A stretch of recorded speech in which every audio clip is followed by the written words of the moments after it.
Hello, everyone. Welcome to Homemade with Heidi, sponsored by the Guilford Public Library. Today we are going to be making Amish dinner rolls as part of the library's Thanksgiving cooking series.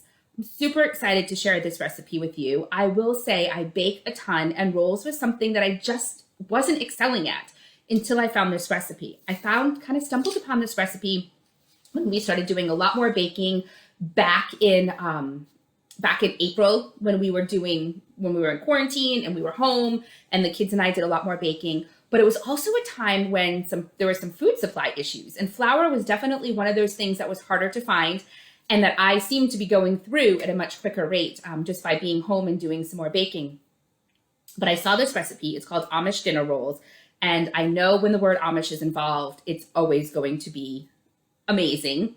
So I took the risk with 4¼ cups of flour. I was like, oh my gosh, I can't believe I'm like gambling, over 4 cups of flour away on a recipe that I'm not sure is going to be a winner. But it was definitely a winner. My 7-year-old said when I served him at dinner that night, Mama, where did you go out? What restaurant did you get these rolls from? And they've been now affectionately called restaurant rolls at my house because they literally taste that good. They are easy to make, except they do have 2 rise times. So you are going to need at least 3.5, 4 hours. You need to give yourself plenty of time. And because there's no preservatives in them, they really are best eaten the day that you bake them, a day, maybe 2 days after. They don't last that long. This recipe makes 16 larger rolls or 24 small rolls. So it does make a large quantity. So perfect if you're having a Thanksgiving a feast, and you're having more guests over than just your regular small family. Definitely a recipe that will give you that high quantity of rolls. So let's talk about what you need to make these rolls. You need 2 large eggs. So I have my 2 large eggs there. You need a 1/2 cup of sugar, a 1/3 cup of sugar, a 1/3 cup of sugar, and 2 teaspoons of salt. You need 6 tablespoons of softened butter that I have here. You need 1 cup of unseasoned mashed potatoes lightly packed in the cup. So you do want to press them down.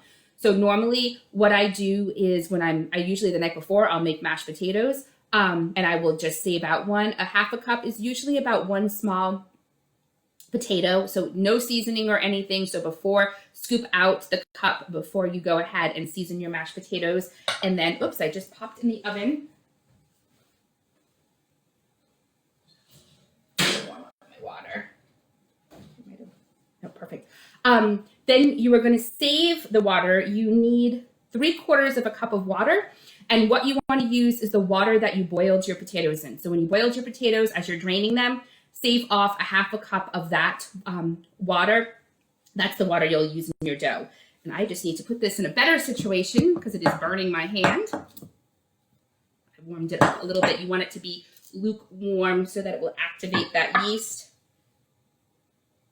And you know what? It's a little bit more than lukewarm. So I'm going to take it out of this hot container so that it will just give me 1 second.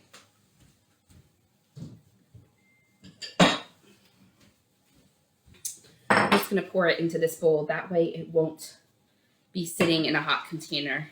Maybe it'll cool off just a little bit before we need it. Balance that there. So that's the water that your potato was boiled in. You need 2.5 teaspoons of yeast, which is also one of the small packets if you're using that. And then you need 4 1/4 cup of all-purpose flour.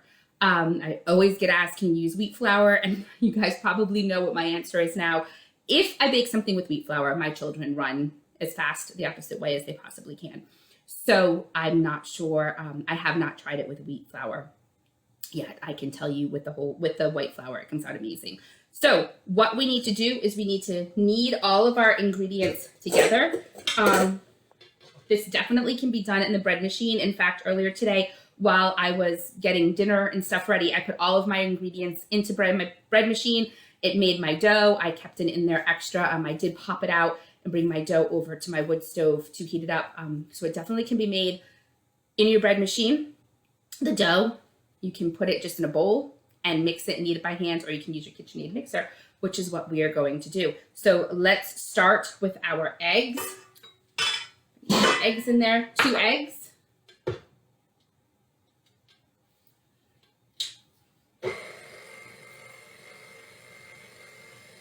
And let me grab a spatula. So I know my mother will be making these for Thanksgiving dinner. We're actually going and spending Thanksgiving with my parents.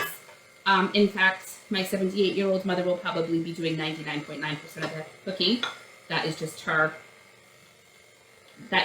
way.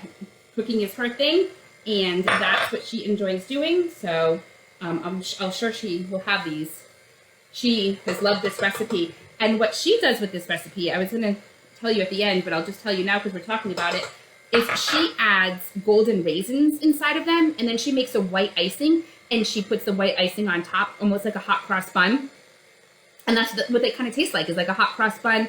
And she likes, her and my dad like to have something sweet baked in the morning for breakfast. And so she's adapted this recipe that way to make it more of like a sweet roll. And those are the only 2 changes she makes, is adding some golden raisins and the white icing.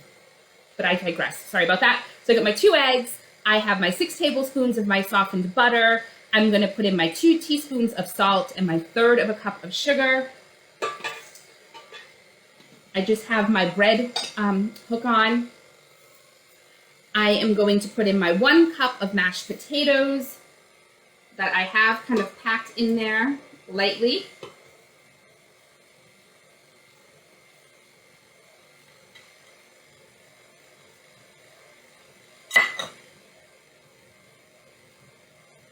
I'm going to turn up my machine a little bit more, and I have to fix that. I don't know if you can see it. That towel in the background is going to drive me crazy, looking all askew like that. So just give me a second. It's the little things. If I can control that, then my kitchen can look a little bit neater. I know, craziness. Then I am going to put in, I'm going to put in my yeast. And I'm just using a packet. I've cleaned out my freezer, and I found some of these little packets. So I said, you know what, let me go ahead and use them. And I'm just going to let my yeast sit in the warm water and kind of poof up a little bit. So let me put some of my flour in, 4 1/4 cup of flour. I had a little bit more sugar and salt in there. Let me get that in.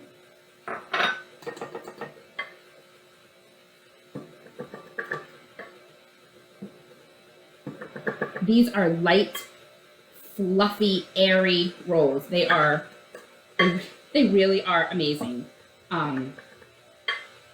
They go great with soups. I have started my own page, Heidi's Homegrown, on Facebook. So if you want to check that out.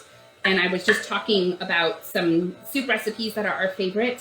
My kids love soup, which I love because I really like to prep my dinner in the morning. I'm kind of at my peak, at my best in the morning, and the kids aren't underfoot, and we're not in the middle of school. So anything that I can make and prep in the morning is definitely my friend. And my kids love soup, so I will make a big pot of soup, and then they will eat off of that for lunches during the week, which just makes it so much easier for me. So these rolls are perfect for that.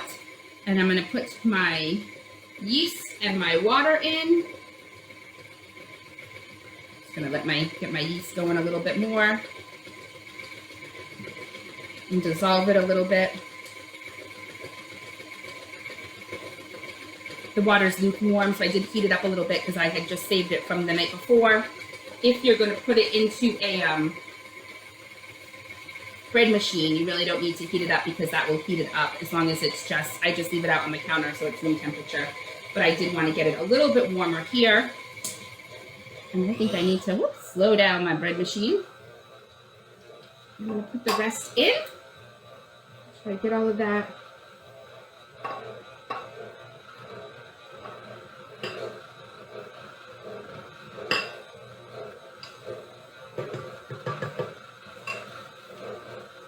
So my mother was really hesitant when I told her to put mashed potatoes in her bread roll. But like I said, this has definitely become one of their favorite recipes. So it works, as crazy as it sounds.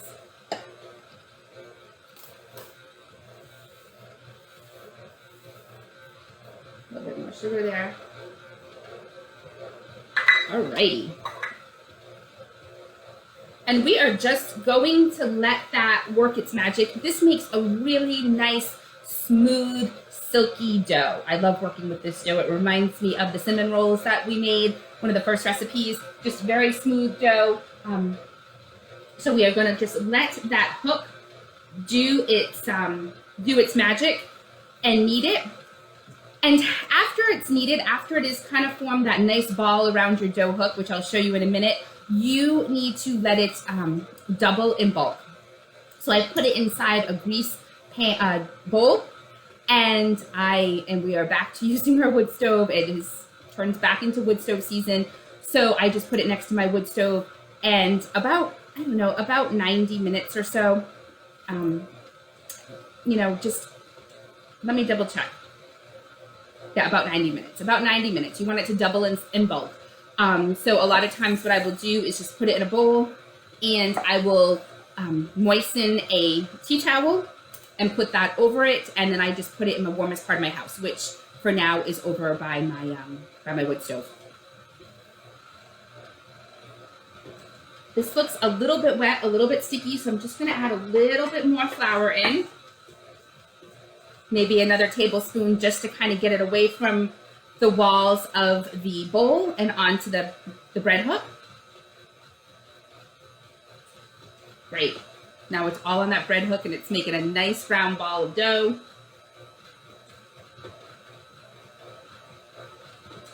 All right. So that is step one. If you do it in your bread machine, my bread machine dough cycle is 45 minutes. So I let it go the 45 minutes, and then I let it stay in there for about another 45 minutes. And it rose, and it was great. So that's how I did that. So I'm going to take it out, and I am going to get it right off that hook, and we're going to put it in our bowl. And that is step one. Let me just put a little bit of flour on my hands.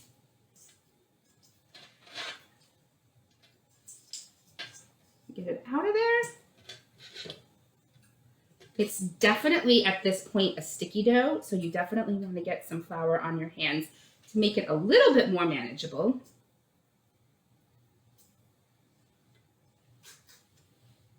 Make sure we get it all out. Oh my gosh, I am making a mess over here. Okay.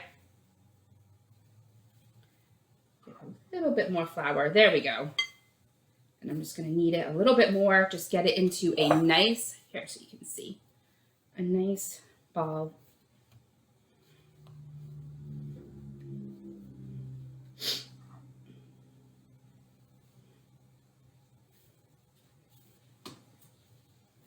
And it is just a super soft dough.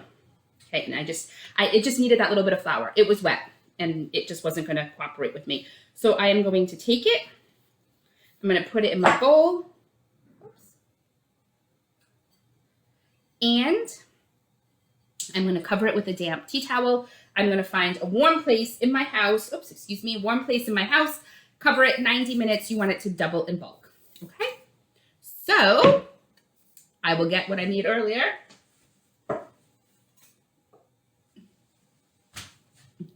And here it is. Here's my dough. So I am going to take my dough. I'm going to deflate it.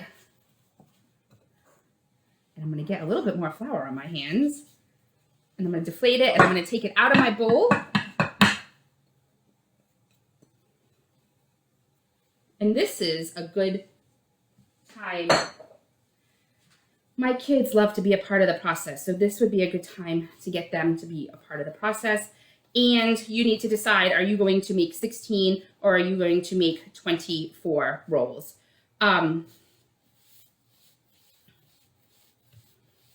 So what I like to do is I just like to get it, oops, let me see, into a small ball like that. And I'm going to get a knife, and I'm going to cut it into my sections and put it into my pan.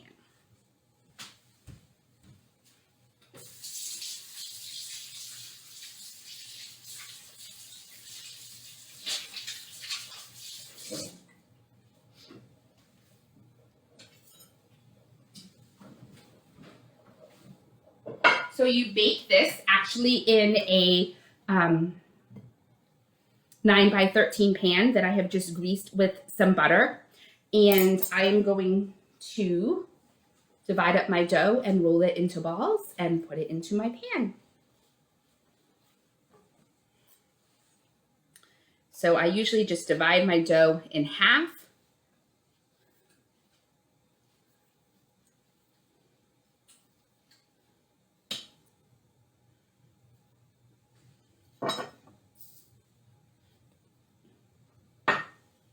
And as I cut the inside, let me just see if I can get that camera a little bit. There we go. It's a little bit sticky, so I am just going to put a little bit more flour. And then this is what I just keep on doing. I just divide, and then I divide again, and I divide again until I feel... I like the bigger rolls. I just think they are so airy and fluffy that I do tend to make mine bigger.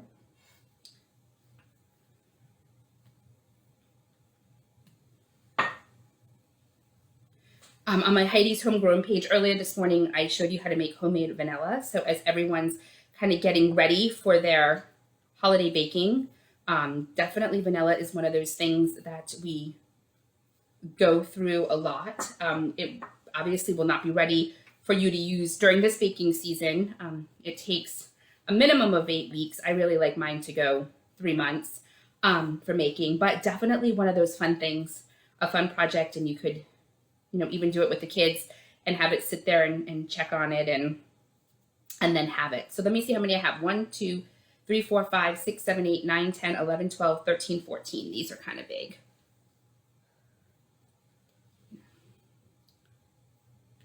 So then I'm going to take it, and like I said, it is a little bit sticky, so I'm going to get some more flour, and I just roll it.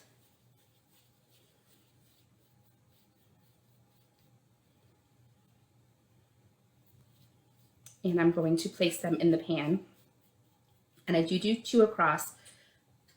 Now these do have to, I just like to kind of pull them out and make little balls this way too.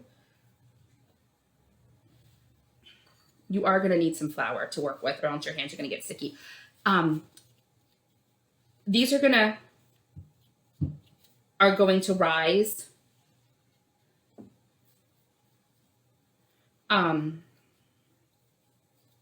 Again, and they will kind of stick together, and that's fine, because then once you cook them, you can just pull them apart. And after you make your balls and you get them in your pan, you are going to cover it, and it has to rise for another 1.5 to 2 hours. So this is definitely not a recipe you can, decide at 4 o'clock that you are going to make,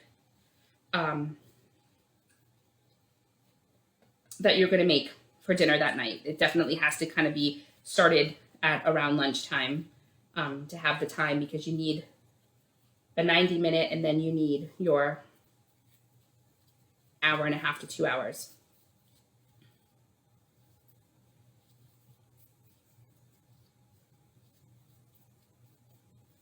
Okay, I'm just going to make these, put them in another pan.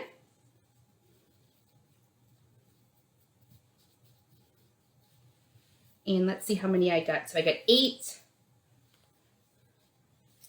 12, I got 16, because I'm going to cut that one in half. So 16 of the bigger rolls,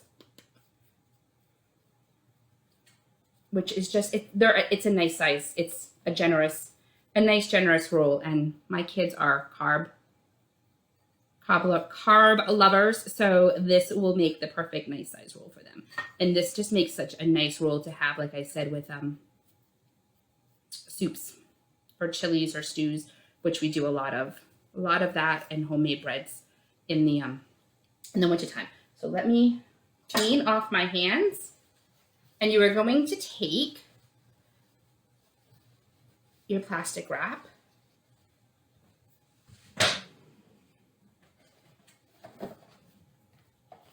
and you are going to want to grease it because these will definitely rise. So I'm going to grab some butter.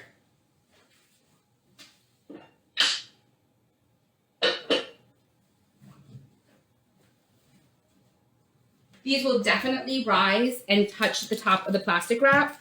And if you don't put any of the grease on the plastic wrap, I'm just putting some of it on. You can actually spray it. If you have a Pam or something like that, you can go ahead and spray the plastic wrap. I've been trying to stay away from some of the aerosol stuff, so I do not have it. But I'm just as you can see, put some of the butter on it, just so as they rise and they touch the top, they're not going to stick because you want them to keep their shape. I'm going to go put this in a warm part of my house and let them rise for another 1.5 hours to 2 hours. After they have risen, you are going,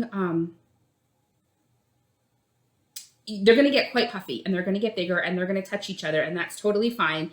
You are going to bake the rolls for 20 to 25 minutes at, I believe it is 350. So you're going to let them rise for 1.5 hours to 2 hours. Then you're going to put them in a heated oven, 350 degrees. You're going to let them bake for 20 to 25 minutes. As soon as they come out of the oven, I usually just get a stick of butter and just roll the stick of butter over them, and that will just give them a nice golden brown look. And you are going to either serve them warm, or you can let them cool down and serve them at room temperature.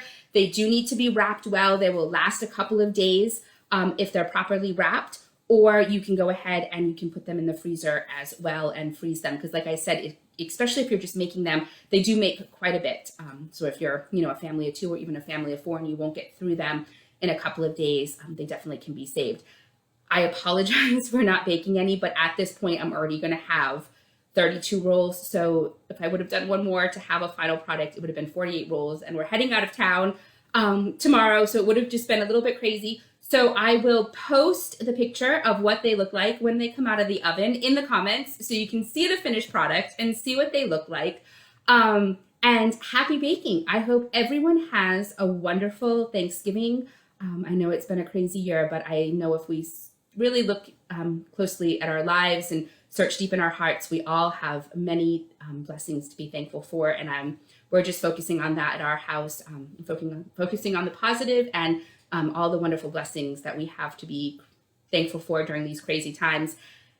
And come back, show pictures of the rolls after you made them, please. Put them in the comments and let us know how you like them. But thank you very much. Good luck. Happy baking. Bye-bye.